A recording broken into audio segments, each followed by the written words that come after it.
헬라 지역의 안에 교회 설립 에 대한 내용이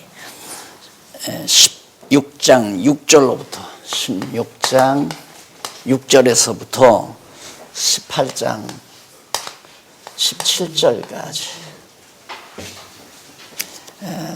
그 가운데서 이제 첫 번째 빌립보의 교회 설립,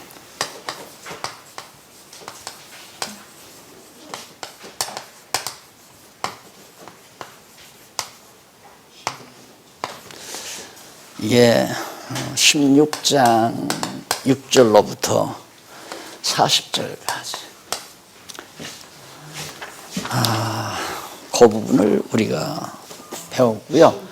오늘 공부하는 것이 이제 양쪽가로 2번 쫓기면서 말씀 전파.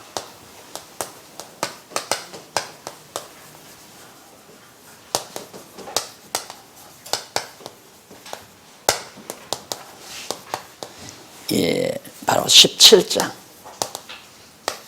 나오는 내용입니다.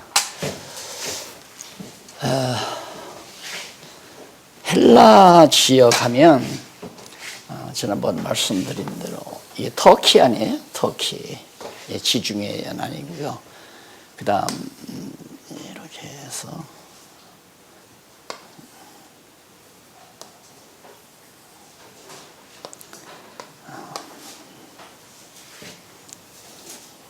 여기에 이렇게 되어 있고 여기 섬 하나가 이렇게 있습니다.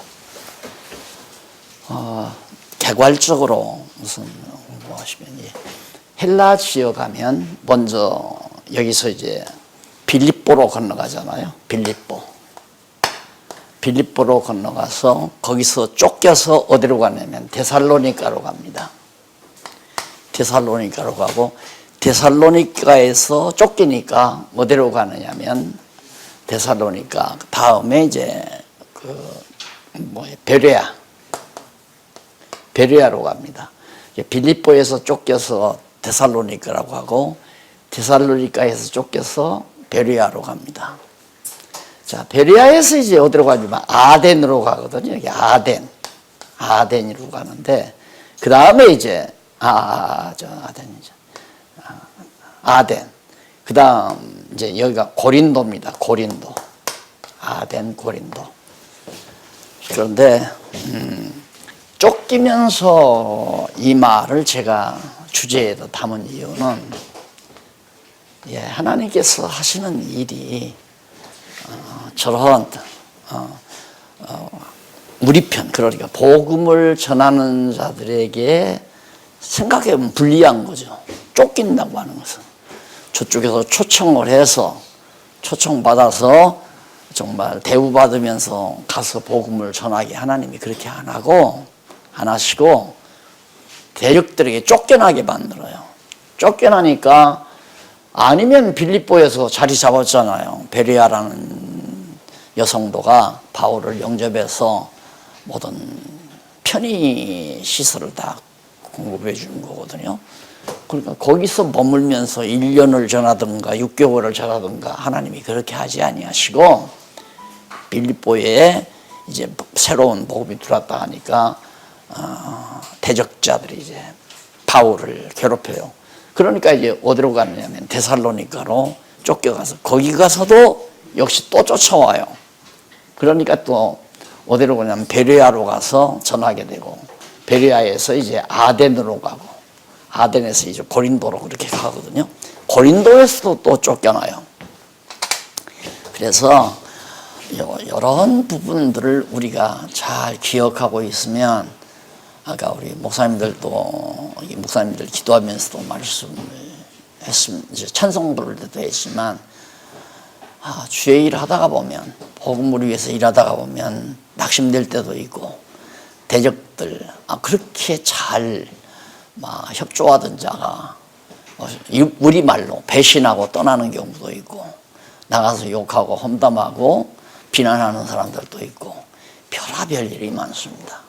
그러면 이런 것들이 다 하나님께서 나를 나되게 만드는, 그러니까 바울을 바울 되게 하고 바울로 하여금 해야 되는 일을 할 수 있게 하시려고 그 할 수 있는 일이 뭐냐면 우선 오늘 공부하는 부분 한번 보십시다. 쫓기면서 거기 보면 8006페이지 나오죠. 8006페이지 밑에서 세 번째 줄 보면 일찍이 여호와 하나님께서는 다윗으로 그 소리가 온 땅에 통하고 그 말씀이 세계 끝까지 이르도다 하는 말씀이 나와요. 시편 4절이죠. 거기 나오고 그 다음 호세아서가 나오고요. 이렇게 구약 성경을 근거로 해서 저 7페이지 보면 제일 위에 줄 뒷부분에 그리고 나오죠. 그때 예수님이 말씀하여 예수님이 예언을 해요. 그러니까 예수님께서 참 선지자로 오셔서 구약에서 선지자들을 통하여 또 시편 기자들을 통하여 언약하신 그 말씀을 근거로 예수님이 예언하는 내용이다. 붙잡으셨죠? 그러니까 예수님께서 참 선지자로 오셔서 예언하는 것도 막연한 예언이 아니라 구약 성경의 근거에서 구약 성경의 언약을 근거로 해서 언약과 예언을 근거로 해서 예수님께서 예언하신 것이다. 그 예언 내용이 뭐냐면 제자들에게 너희는 온 천하에 다니며 만민에게 복음을 전파하라. 마가복음에 나오는 얘기죠. 말씀이고요. 뿐만 아니라 땅끝까지 이르러 내 증인이 되라. 이런 등등의 말씀들이 핵심적인 내용만 거기에 이렇게 지난번 회장 목사님 말씀하셨던 대로 이런 내용을 성경에 다 찾았으려면 그건 뭐 여러분 인터넷에 들어가서 딱 치면 싹 차 나와요. 그럼 막 10개도 나오고 20개도 나오잖아요. 그러면 이게 책도 너무 분량이 많고 그래서 그게 중요한 것이 아니라 매우 중요한 것은 예수님께서 예언한 말씀도 구약 성경에 근거된 것이다. 요 핵심이 중요한 거예요. 그냥 막연히 예수님이 예언한 것이 아니라 그러니까 구약 성경이라는 게 얼마나 중요한 스탠다드인가 아주 중요한 내용이라는 거예요. 구약을 우리가 정통을 하면 우리가 지금 선지서와 시가서는 안 배우잖아요. 그런데 예언이 구약의 언약이 시가서에 나와 있고 시편 19편에 여기 인용된 거 그 다음에 호세아서에 나오잖아요. 호세아서 2장에 그러니까 우리가 지금 공부 안 한 내용이란 말입니다. 그 내용 중에 핵심적인 내용을 소개해드리면서 이렇게 구약의 언약과 선지자들의 예언을 근거해서 예수님이 구체적으로 이렇게 제자들에게 예언한 것이 지금 이렇게 빌립보의 교회가 설립이 되고 쫓기면서 말씀이 전파되는 이 모두도 다 예수님께서 언약하신 예언을 이루시기 위해서 성령을 보내가지고 그 성령의 역사를 통하여 예수님의 예언을 이루어 가신다. 자, 그러면 나는 빠지죠. 우리는 싹 빠지잖아요. 여기가 정상이에요. 내가 한다 할 때부터 벌써 문제는 심각해지는 겁니다. 내가 복음을 전하고 내가 교회를 세우고 내가 교회를 정화하고 내가 해야 되겠다고 하는데 할 때부터 이제 자기 자신에게 엄청난 첫째는 일이 되면 교만하게 되고 안 되면 낙심하게 되고 근심 걱정하게 되고 이게 이제 다 밀려오는 거예요.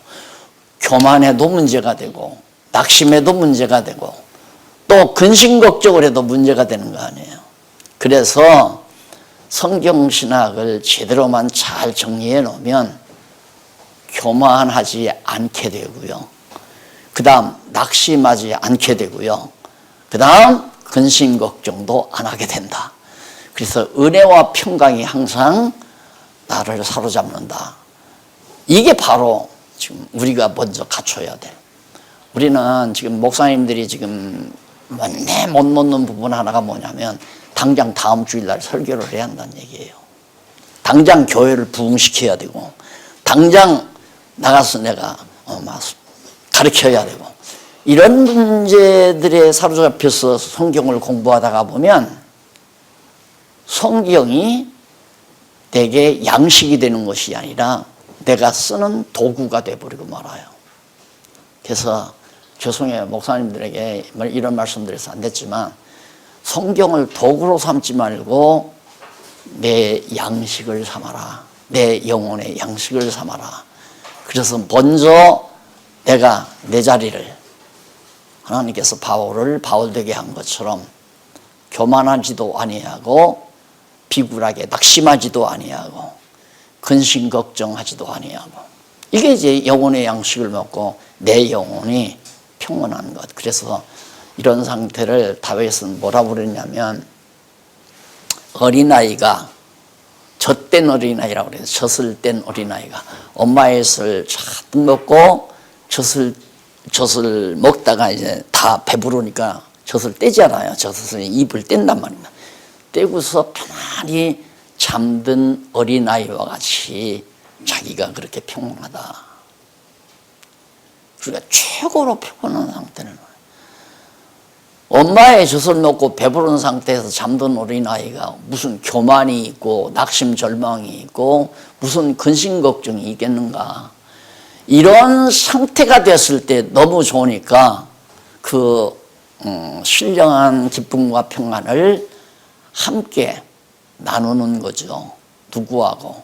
후배하고 나누면 내가 이제 선배가 되는 거고요. 제자하고 나누면 내가 스승이 되는 거고요. 형제들끼리 나누면 친교가 되는 거고요. 그렇잖아요. 그러니까 후배한테 내가 이 기쁨을 같이 나누기 위해서 말씀을 이렇게 전달을 하면 내가 선배가 돼요. 지금 이제 죄송한 얘기지만 제가 나이로 선배 아니에요. 선배니까 지금 이 상태가 이제 선배가 후배와 이 아름다운 복된 소식이죠. 얼마나 복된 소식이 교만하지도 않고 절망하지도 않고 마음의 평강과 기쁨을 누리는 이 아름다운 신령한 양식을 함께 나누는 이것이 바로 선후배 간의 사귐이죠. 사귐. 그 다음 제자와 스승과의 사귐.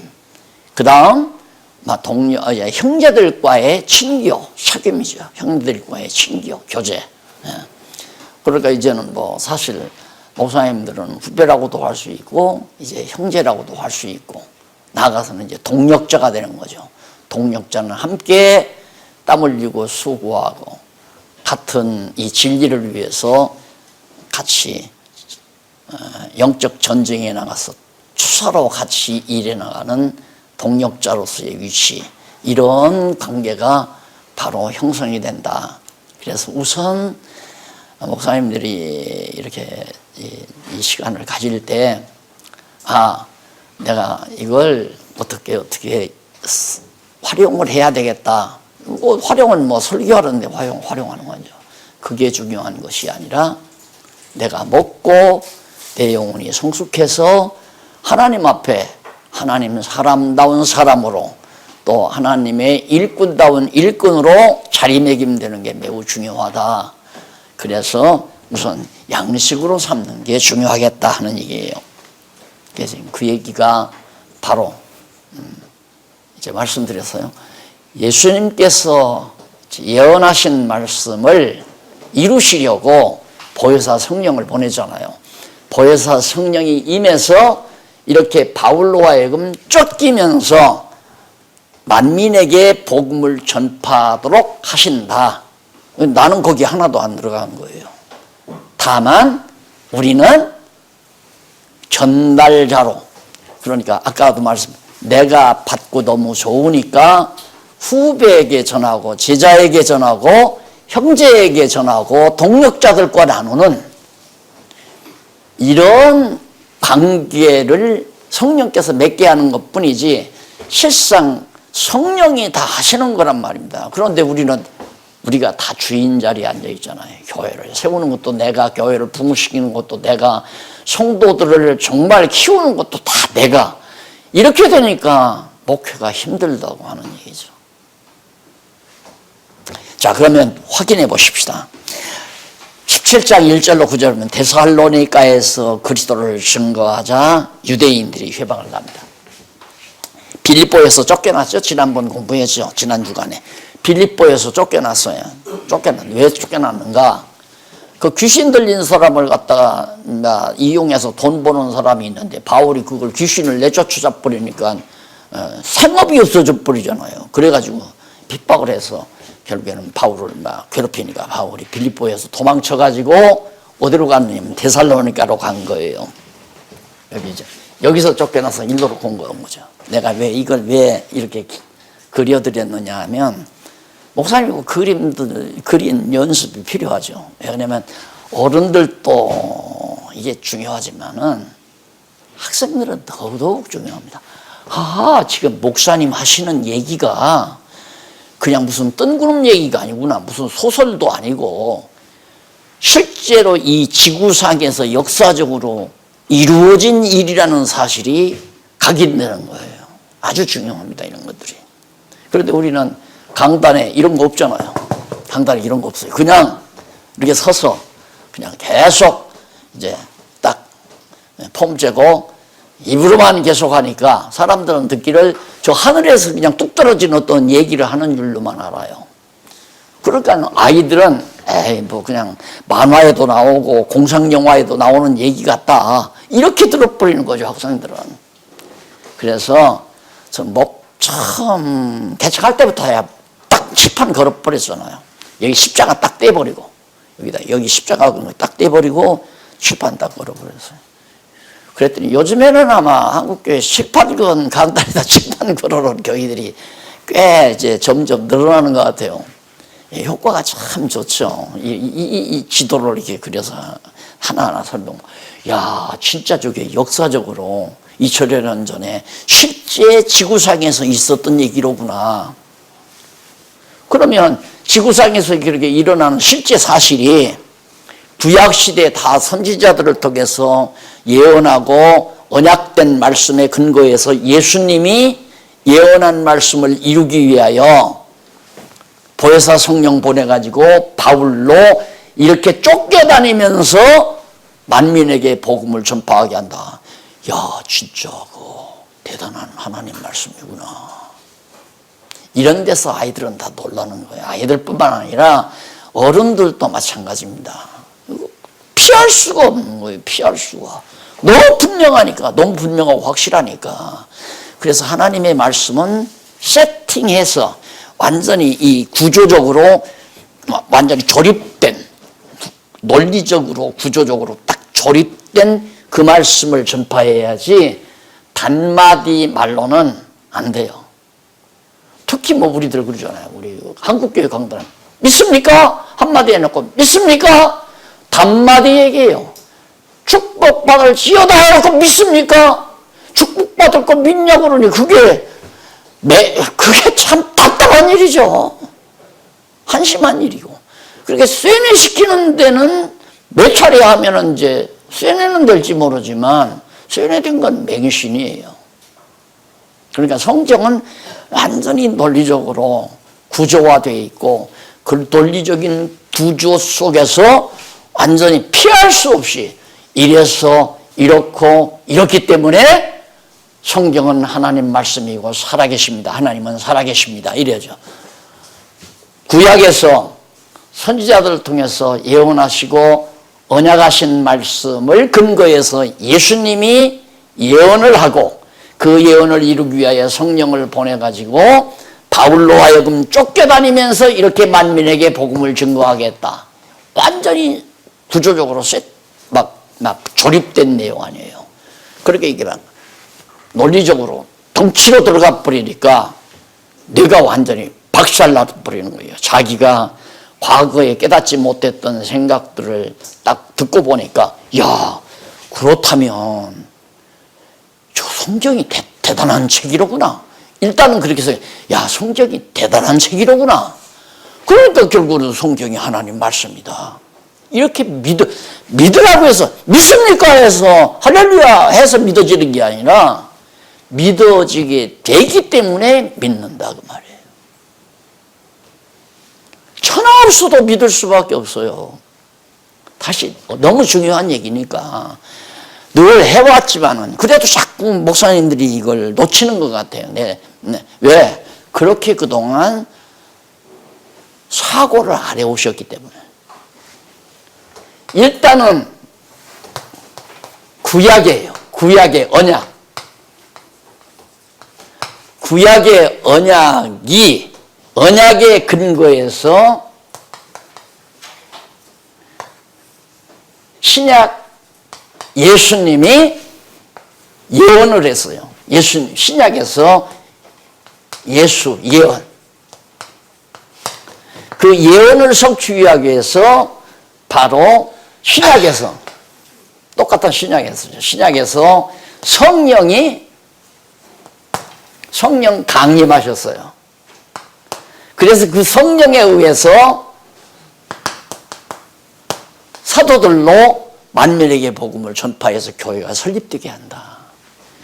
이게 완전히 이래서 이렇기 때문에 사도들이 복음을 증거한다.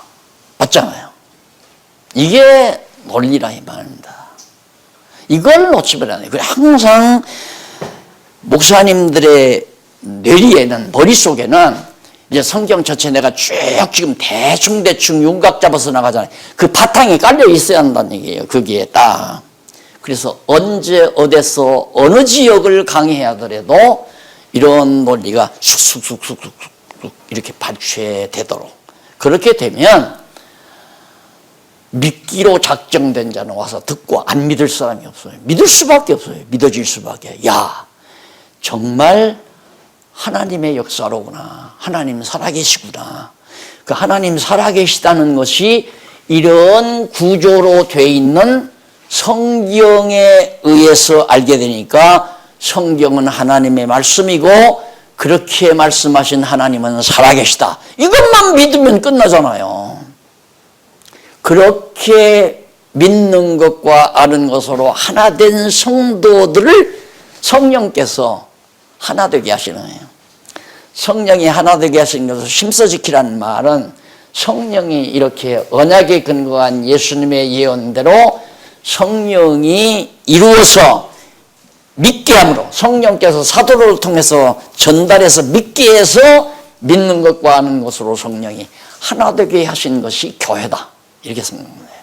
그러니까 제가 지금 여기서 목사님들하고 이렇게 자꾸 말하는 것은 목사님들이 믿는 것과 내가 믿는 것을 성령이 하나 되게 하심으로 하나의 교회를, 주님의 몸 된 교회를 이루는 가장 중요한 핵심이죠, 이것이. 저쪽 시우동 분당에 모이는 교회들만 교회가 아니라 각자가 지금 여기저기 지역 따라 모이지만은 다 그리스도 안에서 성령으로 하나 되게 하시는 방법은 이런 방법으로 믿는 것과 아는 것이 하나 되게 만드는 역사를 통해서 하나의 그리스도의 몸 된 교회가 전 세계적으로 이루어질 수밖에 없는, 또 그렇게 이루어져야 하는. 그래서 이 관계만, 그러니까 쫓긴다고 하는 것은 바울의 의지가 전혀 없는 거예요. 바울은 타성에 의해서 여기저기 가서 복음을 전하지만 이것이 누가 하는 일이냐? 성령께서 그렇게 섭리해 가시는 일이다. 그래서 성령은 예수님께서 예언하신 말씀을 이루기 위해서 사도 바울에게는 괴로운 일이지만은, 바울에게는 고통스럽고 창피한 일도 있지만은 그 일을 통해서 성령께서는 예수님의 예언을 이루어 가심으로 하나님이 살아계심을, 여호와 하나님이 살아계심을 확증해 주는 역사가 바로 성경의 역사다.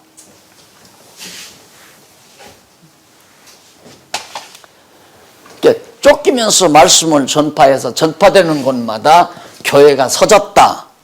교회가 서졌다 해서 마침표를 찍으면 안 돼요. 그리스도의 몸 된 교회가 세워짐으로 예수가 그리스도라는 것이 확정이 되고, 그 확증을 통해서 여호와 하나님이 여호와이심을 깨달아 알고 경외해야 된다. 거기까지 이제 문장이 이어져야 마침표가 찍어지는 거죠. 문장의 마침표가. 그러면 데살로니가에서 그리스도를 증거하자 유대인들이 또 퇴방을 하죠. 그런데 거기 보면 뭐 다 내용 전체는 여러분들이 다 뭐 대충 아시는 내용이니까 거기 보면 그런 내용이 나와요. 2절에 보십시다. 2절. 바울이 자기의 규례대로 저희에게로 들어가서 자기의 규례대로란 말은 바울이 유대인 아니에요. 유대인이고 또 바울이 바리새파였고 그러니까 철저히 율법의 규례에 따라 정말 할 수도 있지만 바울이 가는 곳마다 언제지만 안식일 날 전에요. 왜? 안식일 날이라야 유대인들을 만날 수 있으니까. 유대인들은 회당에 모이잖아요. 안식일 날마다 가는 곳마다 회당이 있고 그러니까 바울은 안식일이면 반드시 그 지역에 회당이 있으면 회당에 찾아가서 복음을 증거하는 그 정해진 규례가 있어요. 그게 바울의 규례예요. 그래서 바울이 자기의 규례대로 모세의 규례대로가 아니에요. 바울의 규례대로. 그러니까 바울이 그렇게 지금까지 해온 규례대로 저희에게로 들어가서 회당에 들어가서 안식일에 성경을 가지고 여기서 성경을 가졌다는 말은 구약 성경입니다. 그렇죠? 성경을 가지고 어떻게 했는가? 성경을 가지고 강론하며 그러죠? 성경 강론. 예, 성경을 가지고 성경대로 강론을 했다. 강론하며 그 다음 뭐 했는가? 3절 중요한 게 뜻을 풀어. 바로 그 뜻을 풀었단 말은 의미 분석이라는 말입니다. 그 성경 내용의 의미가 뭔가 그 의미가 무엇인가를 분석해 주었다. 그래서 처음에 우리 목사님들 공부한 제 저술 내용이 의미 분석 성경 개론입니다. 이게 성경의 뜻을 분석해 놓은 개론책이다 이 말이죠. 그래서 성경의 뜻을 풀어주는 게 바로 우리가 할 일이에요. 다른 거 없어요. 그냥 성경이 무슨 말이다라고 하는 거 그렇게만 뜻을 풀어주면 돼요. 그러면 보십시다. 뜻을 풀어 그리스도가 해를 받고 죽은 자 가운데서 다시 부활하여야 할 것을 증명하고 이르되 그리스도는 반드시 죽었다가 부활해야 된다. 성경의 뜻을 풀어보니까 그리스도가 오면 그리스도는 죽었다 부활해야 된다. 그걸 증거해 놓고는 내가 너희에게 전하는 이 예수가 곧 그리스도다. 그 말이에요. 그러니까 결국 구약 성경의 뜻을 풀어서 정리해 놓고 보니까 구약 성경의 뜻을 풀어보니까 그리스도는 죽었다 부활해야 된다. 그런데 죽었다가 부활한 자가 그 예수, 내가 너희에게 전하는 예수가 바로 죽었다 부활하신 그리스도다. 예수가 그리스도다. 이것이 바로 바울이 전하는 데살로니가에서 전한 복음의 핵심 내용입니다. 그게 예수가 그리스도라는 거 너무 분명하죠. 많이 우리 지금까지 공부하면서 계속 들어오던 얘기예요. 들어오던 얘기 아니에요. 예수가 그리스도다. 예수가 그리스도다. 우리가 꼭 해야 될 일이 있다면 이 일이에요. 우리는 무슨 일을 해야 되는가? 구약 성경을 풀어서 신약 성경으로 뜻을 풀어주는 것. 그러니까 구약 성경을 신약 성경으로 뜻을 풀어 예수가 그리스도라고 증거하는 것. 그것이 우리의 할 일이다. 그래서 구약의 역사서 공부하고 지금 복음서를 배워놓고 사도행전에 넘어가는 거 아니겠어요? 너무 간단해요. 목사님들이 제일 고충이 뭐냐면 설교 준비 아니에요. 설교 준비. 그래서 사실은 이제 이렇게 가르치다가 보면 계속해서 목사님들이 가르치면 공부하는데 열중하는 게 아니라 이제 알고 깨달아 생활하는데 삶을 살아가는데 열중하는 성도가 늘어날수록 소위 우리들의 말로 목회 성공하는 겁니다. 그러면 우리는 보통 죽는 날까지 목사 설교만 잘 들어야 되는 걸로 알잖아요. 그거 아니에요. 잘 들어 가르치면 결국에는 형제가 돼요. 형제가 되고 동력자가 돼버리고, 모든 성도도 마찬가지 동력자가 돼버리고, 그래 동력자가 돼서 같이 힘을 모아 복음 전파를 위하여, 하나님의 나라를 위하여 충성하고 봉사하는 삶으로 바뀌어져야 돼요, 성도들이. 그런데 우리는 죽는 날까지 성도들이 목사 말에 순종하고 따르기를 기다리는, 그 완전히 목회 망치는 거죠. 그건 목회 망치는 거란 말입니다. 그러니까 쉽게, 성경을 쉽게 간단하게, 간단명료하게 딱 가르쳐서 맞구나. 그 다음에는 성도들이 스스로 성경만 읽어도 그냥 양식이 되는 정도로 그렇게 해가도록 성경을. 근데 바울은 여기서 보면 그죠, 한 2년 가르치기도 하고, 그죠, 한 3년 가르치기도 하고, 많이 길게 가르쳐 봤댔죠. 자, 그래서 거기 그리스도라 하니 그 중에 어떤 사람, 곧 경건한 헬라인의 큰 무리와 적지 않은 귀부인도 고난을 받고 바울과 실라를 따랐다 이 말이에요. 쫓으라는 말, 쫓아냈다는 말이야. 이것이 아니라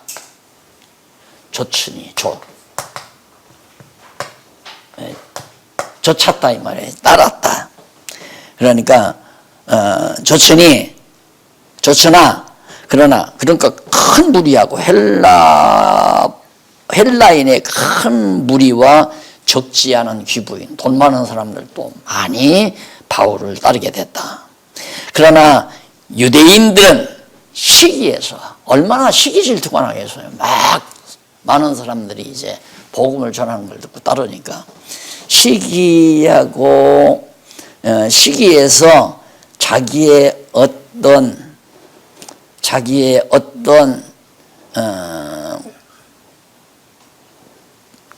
괴악한 사람들을 데리다가, 깡패들을 데리다가 쉽게 말하면 때를 지어 성을 소동케 하여 야손의 집에 달려들어. 야손은 예수를 믿는 사람의 집에 달려들어가서 막 이제 바울을 찾아내서 내쫓은. 그래서 이제 쫓기면서 데살로니가에서도 쫓겨난 거예요.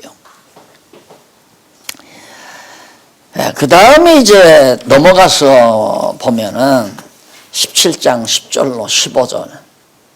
베레아로 쫓겨와서 말씀을 전하다가 또 회방받아 쫓겨나는 내용이에요. 여기가 베레아라고 그랬죠. 데살로니가 지나서 베레아로 오잖아요. 내려가요, 이렇게. 이게 사도행전 그냥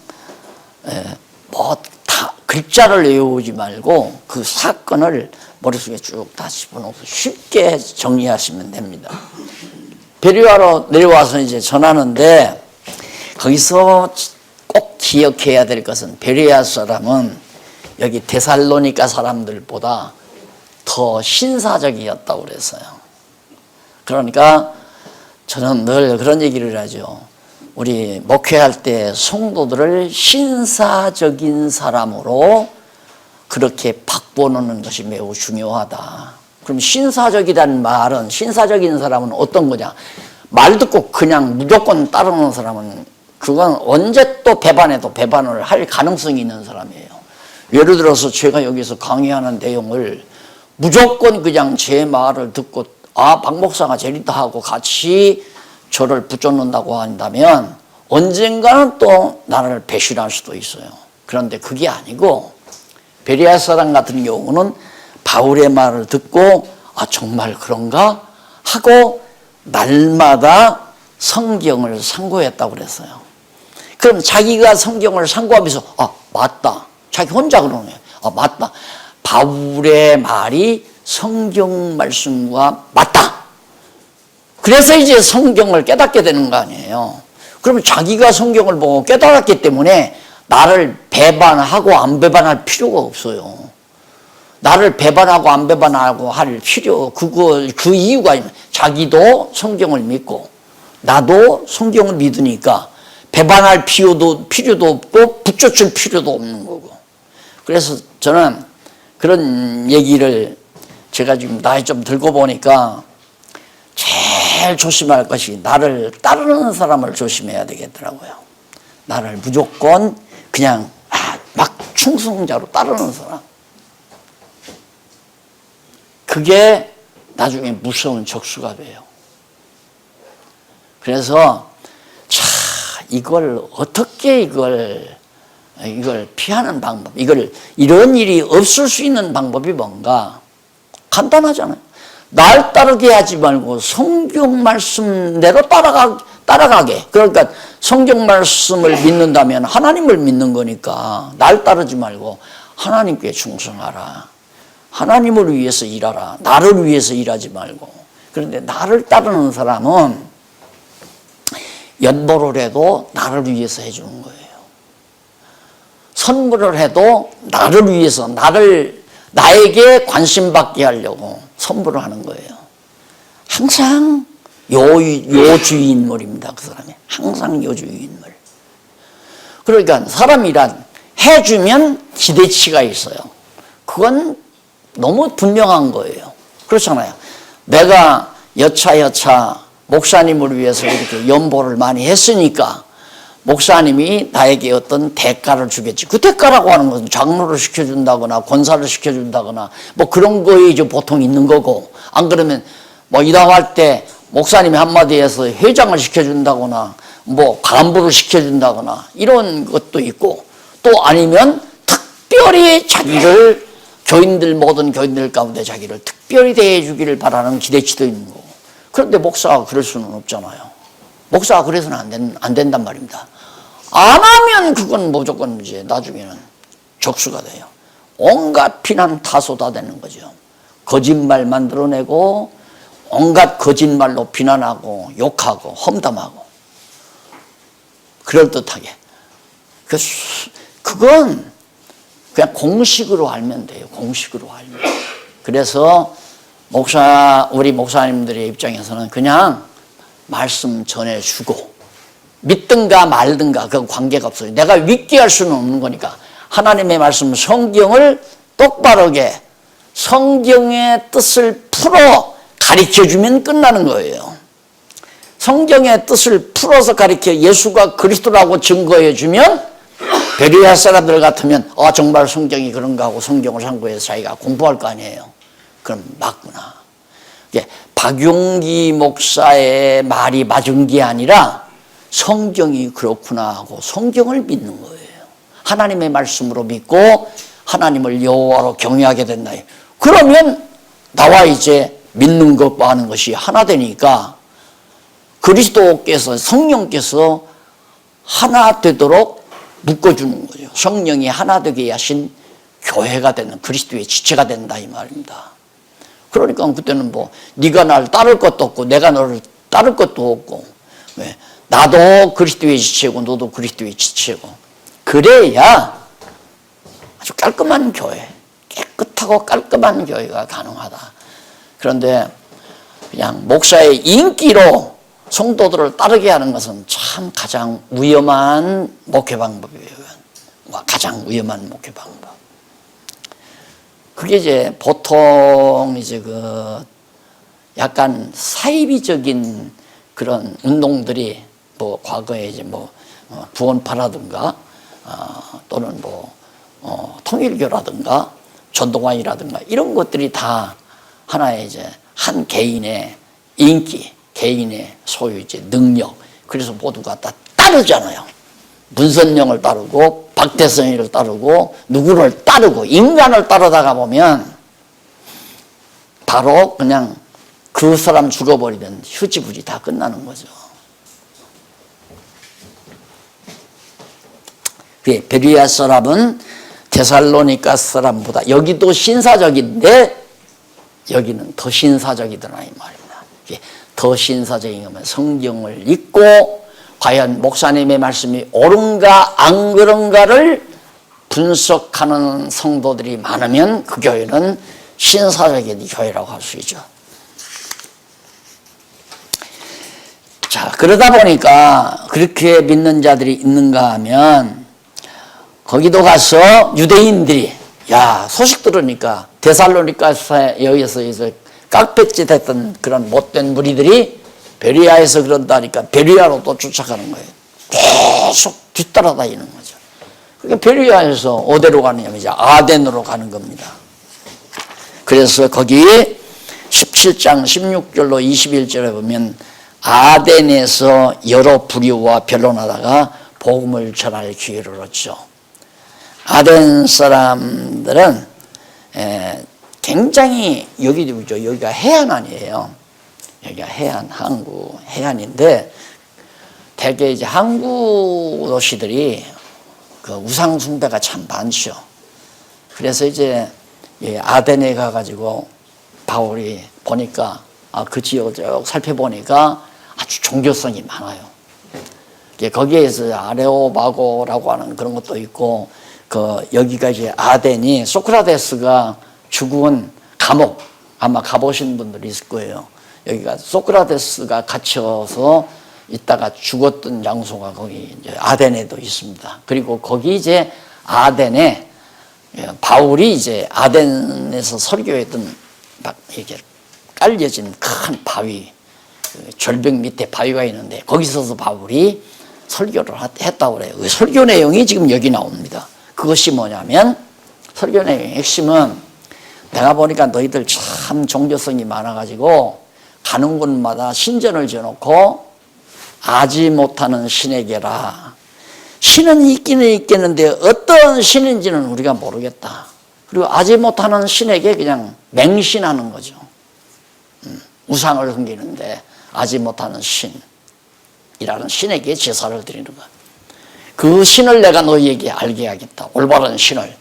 그러면서 천지와 만물을 지으신 신께서는 무엇이 부족한 것처럼 신이 뭐가 부족해서 인간들로 하여금 이렇게 섬김이나 받는 신이 아니다. 이건 정말 지축을 흔드는 말이죠. 아덴 사람들에게는.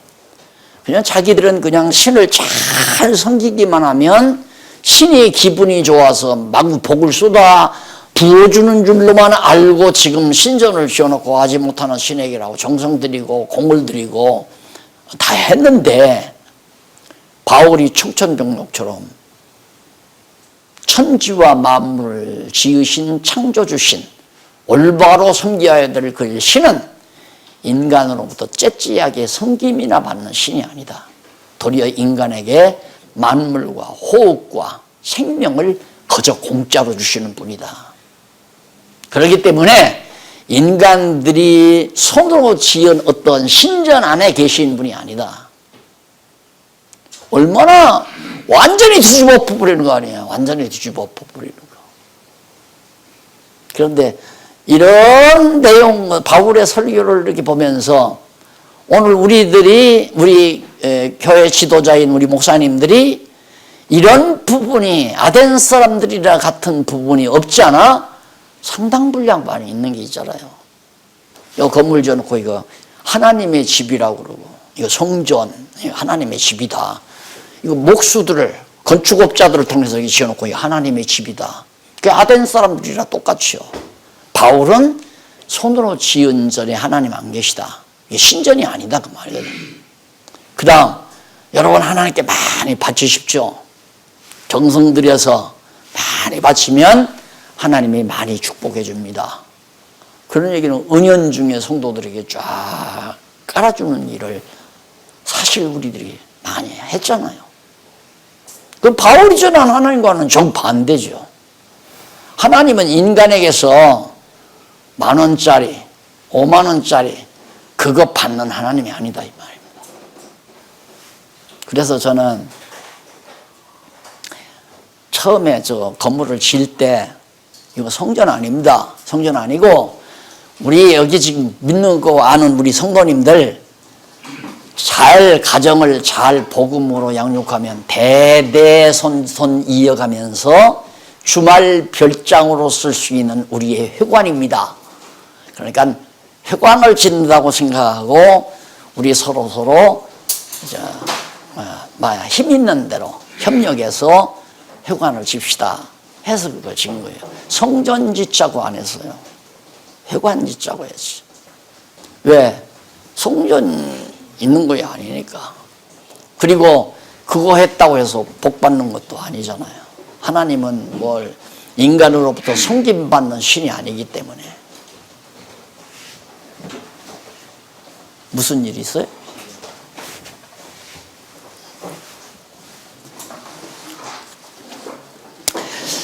그래서 이제 그렇게 복음을 전한 것이 17장 22절로 34절에 나와요. 그 설교 내용이. 그래서 아덴 사람에게 창조주 신과 부활에 대한 복음을. 그게 이방신의 부활 사상이 없거든요. 이게 기독교의 가장 특색이 뭐냐면 부활이에요. 부활 요리. 그러니까 기독교가 기독교인 확실한 증거는 바로 부활의 진리가 있다는 것이 기독교의 특징으로 나타납니다. 그러니까 바울이 복음을 전할 때에도 예수가 그리스도라는 사실에 대한 최대 표적을 부활로 표적을 정하는 거예요. 그러니까 그리스도의 표적이 뭐냐? 요나의 표적밖에는 내가 보여줄 것이 없다 하는 그 요나의 표적은 부활의 표적을 말하는 겁니다. 그렇게 예수님 부활하심으로 표적이 더 이상 필요가 없는 거예요. 표적을 자꾸 구하는 것은 악하고 음란한 세대라고 그랬어요. 그 악하고 음란하단 말은, 악하단 말은 하나님이 싫어하는 걸 말하는 거 아니에요. 하나님이 싫어하시는 음란하단 말은 참 신랑 되신 예수 그리스도를 저버린 신부. 이게 성도들이 그리스도를 그리스도로 영접하지 않고 다른 데에 자꾸만 마음을 두는 음란한 세대가 자꾸만 표적을 구한다. 그렇게 한 이유가 거기에 있는 겁니다. 자, 그러면서 거기 설교 가운데 아주 중요한 내용 하나가 있어요. 우리죠. 우리가 그를 하면 그리스도를, 그 말이에요. 그리스도를 어떻게? 그리스도가 아니라 하나님이죠. 죄송합니다. 하나님을 힘입어. 힘입었단 말은 하나님의 능력을 힘입어. 하나님의 능력으로 어떻게? 산다. 살고 움직이고 기동한다. 움직인다는 움직임. 움직이고 존재. 하나님의 능력을 힘입어서 살기도 하고 움직이기도 하고 존재할 수도 있다. 그 말이에요. 그러니까 이 말을 바꾸어 말하면 하나님을 힘입지 않고는 살 수도 없고 이렇게 움직일 수도 없고, 그러면 이렇게 우리가 움직이는 거 우리는 내가 움직인다 그렇게 생각한다. 왜? 그게 아니라 고정화되어 있어요. 왜? 눈으로 보기에는, 겉으로 보기에는 내가 움직이니까. 그런데 하나님의 능력을 힘입어야 살기도 하고 움직이기도 하고 이렇게 존재할 수도 있다 이 말입니다. 살며 기동하며 있느니라 그 말이에요. 아주 중요한 얘기입니다. 하나님에 의하지 않고는 아무것도 못합니다. 내가 지금 호흡을 그대로 유지할 수도 없고 손가락 하나 까딱 할 수도 없고 존재할 수도 없다는 말은 그냥 완전히 산화돼 버리고 만들어 봐. 완전히 없어져 버리고 만다 이 말이에요. 나라는 존재가 없어져 버리고 만다. 그러니 아덴에서 한 바울의 설교는 유명합니다.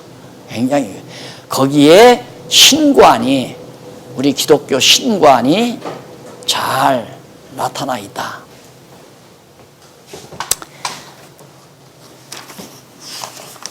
다음 시간 차 한 잔 드시고 고린도 교회 설립에 관해서부터 우리 공부하도록 하겠습니다. 살아계신 하나님 아버지, 우리가 하나님의 말씀을 통하여 하나님의 깊고 오묘하신 뜻을 하나하나 발견하면서 우리의 지난날의 역사도 해석이 되고 지금에 이루어지는 일도 직시하며 내일에 이루어질 일에 대해서 예비할 수 있는 지혜를 주신 하나님의 사랑을 참 감사합니다. 하나님 아버지, 앞으로도 사랑하는 동역자들 아픔이 있으면 위로해 주시고 근심과 걱정이 있으면 물러가게 하시고 하나님의 전능하신 능력을 힘있게 하나님께 붙들려 쓰임받는 종들 되도록 인도해 주시옵소서. 예수님 이름으로 기도합니다. 아멘.